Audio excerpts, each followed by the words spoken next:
Então vamos lá, vamos começar a brincar com o nosso componente aqui, né? Vamos fazer o seguinte, vamos primeiramente agora trabalhar com data bindings.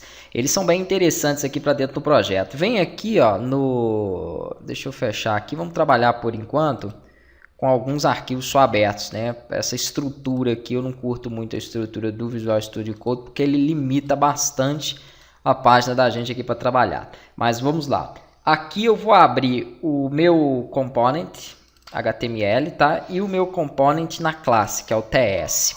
Aqui dentro nós temos dois métodos, o método do construtor e o método de inicialização dele. O que acontece é o seguinte, o construtor é a primeira coisa que ele lê quando a classe é chamada. E o ngOnInit é a primeira coisa que ele lê ou que ele aplica quando a tela é iniciada. É um pouco diferente nas APIs, vocês vão entender um pouco melhor.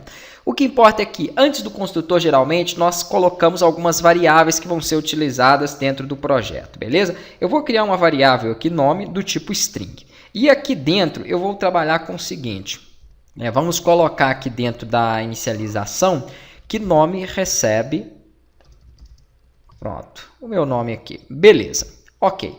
Primeiramente eu criei um objeto e depois eu dei um valor ao objeto.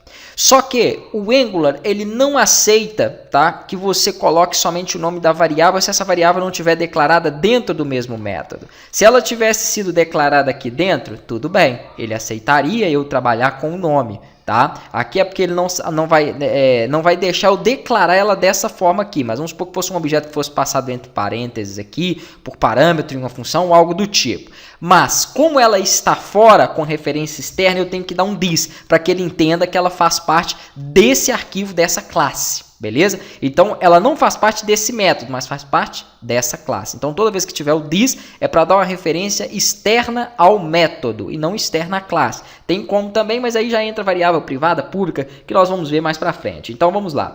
Vamos, por enquanto, né, somente guardar isso. Toda vez que estiver fora do método, eu tenho que colocar o this e nada mais.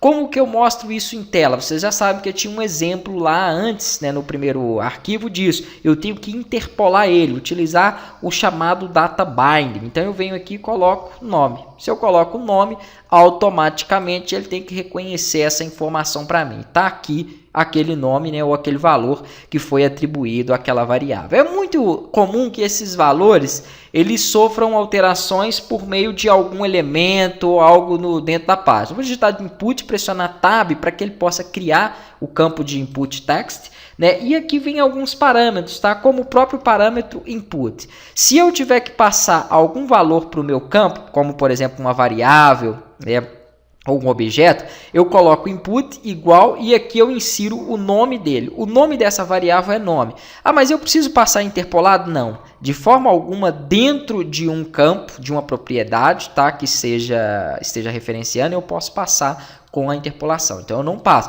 mas eu tenho que dar a referência do this, beleza? Então tem que ser this.nome. E o que é que esse nome vai receber? Esse nome vai receber um event.target.value. O event.target.value ele vai servir para pegar, aqui eu esqueci de abrir o parênteses, né, do input, ele vai servir para pegar o evento, né, no caso desse elemento, desse input, beleza? Então ele vai pegar o valor, né, ele é um evento que captura o valor que foi passado ao input. Qual o valor que foi passado ao input? O valor da variável nome. Então nesse caso aqui eu estou fazendo o contrário, beleza? O event.target.value é o valor do input. É o que se eu tivesse, por exemplo, um valor aqui, deixa eu ver se ele já renderizou, vou dar um Ctrl S. Se essa caixa de texto fosse uma label, fosse um elemento que tivesse um valor de 15, né? Esta é a forma de eu capturar aquele valor. Então, event.target.value valeria 15.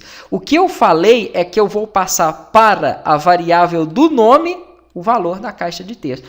Uai, mas eu não tenho valor nenhum na caixa de texto, certo? Mas se eu tiver, olha lá, ó, ele passa para a variável do nome. Como ele passa para a variável do nome, o Angular automaticamente busca e renderiza isso aqui para mim. Eu não preciso de um refresh de página, eu não preciso de nada. Eu simplesmente estou falando que o valor da caixa de texto agora é o valor da variável nome. E automaticamente, quando o valor dessa caixa de texto muda, o valor da variável nome também muda e isso é aplicado em tela. Tá aí porque que o Angular, né, está sendo o framework mais utilizado para API. Devido a isso, a rapidez. Eu não precisei de utilizar Ajax, não precisei de utilizar nada, né? Ele já busca esta informação de forma automatizada e de forma rápida para mim.